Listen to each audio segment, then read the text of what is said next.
Word nerd, wordsmith, wordy, wordless.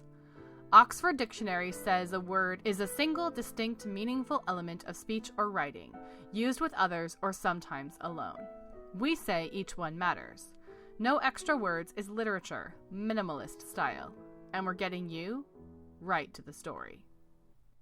Cowboy Nocturne by Evan Guilford Blake. I met Bobby when I was 20. That was, a lot of years ago. He was older, pretty near the same age I am now, and he'd been around the block more than a few times. Me too, even then. But going around the block was what you did in those days. What everyone did. It was 1983. Hey, didn't none of us know no better, yet. Olivia introduced us. She was his roommate back then. And me, we met at this club, a bar really, where she danced and served drinks. There were lots of places like that in New York in those days. They couldn't have been more different. Oh, she was big and black and beautiful. Solid as a rock, fierce as a mama mountain lion protecting her cubs. Bobby, he was beautiful too, but he was a butterfly. Small, light, delicate. Seemed like he floated. Like music, like his music. And he was a cowboy. And before you break out the Brokeback Mountain jokes, he never set foot west of the Poconos. But we both were... I always liked boots and chaps and spurs and leather vests and ropes and stuff. And he really liked me in them. Being a musician, the other thing he really liked was, of course, music. All kinds, but especially the music he wrote. So did I, once I learned a little. Once he taught me. A lot. First time I met him, he was playing at the bar where O worked. Blues. Not that he had the blues. I was dark. Bobby, he was all light. Just, he favored the music. Me, I grew up on C&W. Moved to New York when I was 19 and didn't know much of anything else. I was just sitting there this one night, nursing my beer, waiting for some guy or other to ask me if I was lonely. And listening. Liking what I heard. Ragged, but smooth, too, and sad and mellow. Blues on a piano, you get to hear in between the notes. The music that ain't there. The empty spaces where the music comes from. And O came up to me after her set, asked would I like to meet him, the piano player. I said, sure. She introduced me to Bobby, and Bobby introduced me to that. The music, I mean. But like I said, to a lot of other things, too. I guess you could even say love. Being in love. Didn't take long. Bobby was the kind of guy a lot of people fell in love with. I was one of the lucky ones, though. He fell in love with me, too. Couple months after we met, he asked me to move in with them. Him and O, I mean. I came home this one night, maybe a month after I moved in. Olivia was there, dancing. Not the kind she did at the club, but the slow, swaying kind. The kind I didn't really understand. Bobby was playing his piano, and he just raised his one hand real slow to his lips. O's dancing, he mouthed. I stood there and listened. Watched. Wondered. Something about O's movement, the shadows it made that were rising in the loft and mixing with the sound of the music, it all, I don't know, kind of captivated me. I think I held my breath. He kept playing till he finished it 3 or 4 times, and O kept dancing. Big smile, on both of them. And when he finished, they smiled at each other, and he got up and came over to me. That's for you, he whispered. Like it? Yeah, I told him. Good, he said. I hoped you would. I call it Cowboy Nocturne. And he put his arms around me and held me in this kind of dance, kind of swing. And Olivia, she danced around us. Like a cocoon, he murmured. My little butterfly. Course, he was the butterfly. His wings were his music, Olivia says. Yeah. And butterflies don't fly very long. But he still visits me. In the dark, and when I get darkest, I can feel him, his arms. We sway. And I still got the music. His music. Maybe it's not the same, but I still got that.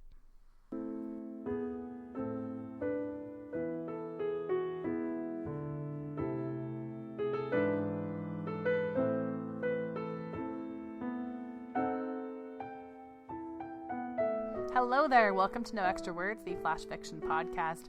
My name is Chris Baker-Dersch. I'm your producer and editor. And that's where we all are in these three stories today. We are within the cocoon in which there's only room for two people. The idea today is these stories almost make you feel like you're being spied on in those moments where it's just you and your partner and all the doors are closed and all the defenses are down. Evan Guilford Blake has been with us before on this show, and when he shared Yasmina on the Memorial Day episode, his response to me was that on hearing the story of Yasmina, his wife cried, which was not a reaction she had had when actually seeing the story in print.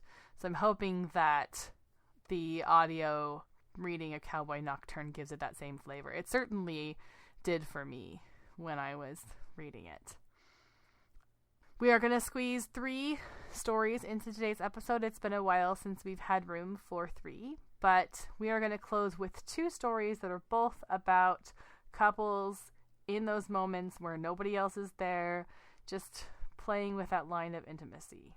Different things strike me about these 2 different stories, so I'm going to let you hear them back to back so you can kind of compare for yourself, but the mood with which the 2 stories are told is very, very different, and think also leads to maybe somewhat different conclusions for the next 2 couples on the show. So I'm going to let you hear those back to back. That is Marika Brooks' Cereal Bowls and Lukewarm Coffee, and we're closing with T.E. Cowell's The Fart. I will see you guys next week here on No Extra Words.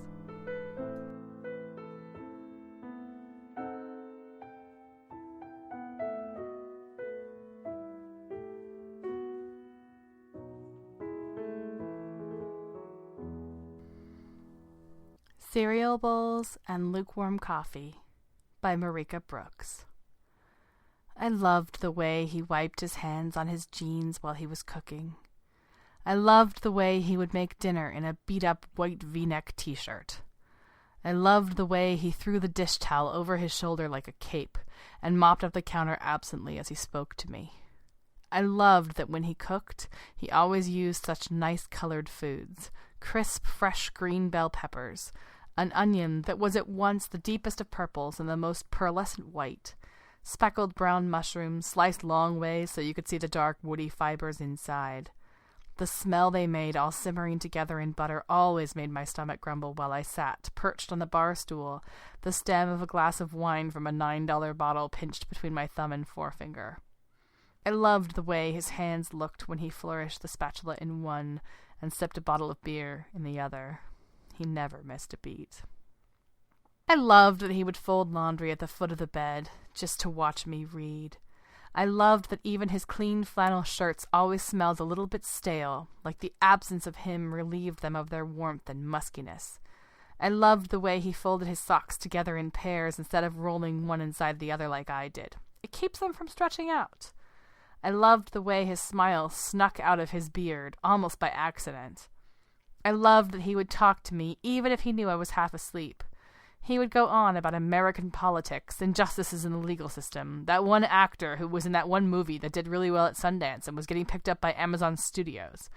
My yawns and fluttering eyelids never fazed him, and I was always happier for it. I loved the way he would look at me, his lips pressed into a hard line and his eyes sinking into me like 2 cobalt stones cast into a dark autumn pool. There were moments when it felt like we were complete strangers. A kiss on the way out the door in the morning, a few moments of togetherness just before sleep took us, spare words tossed onto the kitchen table over cereal bowls and lukewarm coffee. There were days when a passing glance or a brush of his skin made me ache deep in my bone marrow, like on the coldest of January nights. I burned for him, yet his absences made me hollow. There were times when it felt like I was alone again. We were just 2 ships passing in a foggy harbor on the way to our own respective moorings. But in spite of it all, the emptiness, the distance, I took comfort in knowing that we still would always share the same ocean.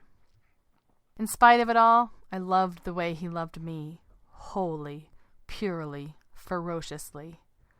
I loved the way he loved me when I didn't love myself. I loved the way he loved me every second of every day. I loved that I was his, and I loved that he was mine. Wholly, purely, ferociously, I loved him.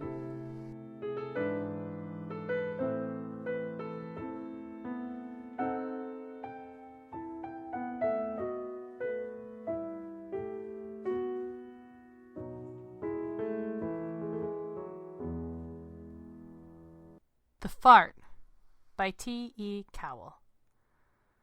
Michael had been in the kitchen doing the dishes after dinner when it happened, when it slipped. Kelly, his girlfriend of a mere 2 weeks, had been sitting at the dinner table responding to an email via Michael's laptop concerning an article she was writing for a lifestyle magazine. But hearing the fart, she stopped typing mid-sentence, turned her head, and glanced wide-eyed into the kitchen at Michael. The running water in the kitchen sink, unfortunately, hadn't been able to mute the sound. Michael craned his head around to see if his girlfriend had heard it, and when he saw her looking at him, embarrassed, he faltered. He said, "Whoops, sorry about that. Excuse me, must have been the beans." He was hoping to get a smile or laugh or at least some sort of hint that he was forgiven. Instead, an awkward pause followed where both Kelly and Michael didn't move. They were in a kind of staring contest now, but Michael won. Kelly looked back at his laptop, quickly sent the email off to the editor of the magazine, then logged off her account, pushed her chair back, and stood up. "I'm gonna go," she said, hardly looking Michael's way, and Michael laughed, not knowing what else to do. Back at her apartment, Kelly called and told 3 of her closest friends about the fart. She called them one at a time, and got more or less the same reply from all 3 of them. Disgusting, her friends agreed. Everybody farts, her friends agreed. But not in public, her friends agreed. Kelly agreed wholeheartedly with her friends on these matters. She didn't bother correcting them, though, that the fart technically hadn't been in public, but in the private confines of Michael's small apartment. "What are you going to do?" her friends all asked her. "I don't know," Kelly said. "What would you do?" But she did know what she was going to do. She just wanted to hear her friends say it first for fear of being seen as shallow. "I don't know," her friends all said. "But you can't go back to him, can you? I mean, you've got to break up with him, right?" Kelly decided that was all she needed to hear. "Yes," she said, "I've got to." "Good," said the third and final girlfriend that Kelly called, a young woman who'd majored in psychology and minored in feminist studies. Because what he did was, subconsciously or not, was try to gain dominance over you, the upper hand. It's a typical alpha male move that you can't let him get away with.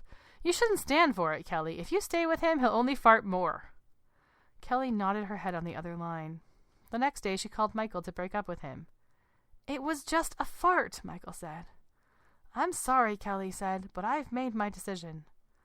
Then Michael was saying more about how ridiculous this was, but Kelly was hardly listening. She was in her apartment looking out the window at the street 4 stories below. She saw a man walking down the sidewalk, and she watched him until he disappeared around a corner. She felt she could do better. Thanks for listening to the No Extra Words podcast. For more information on today's stories and contributors, or to learn how to submit your own work, please visit us at noextrawords.wordpress.com. The best support you can give the show is to recommend us to your family and friends. See you next time.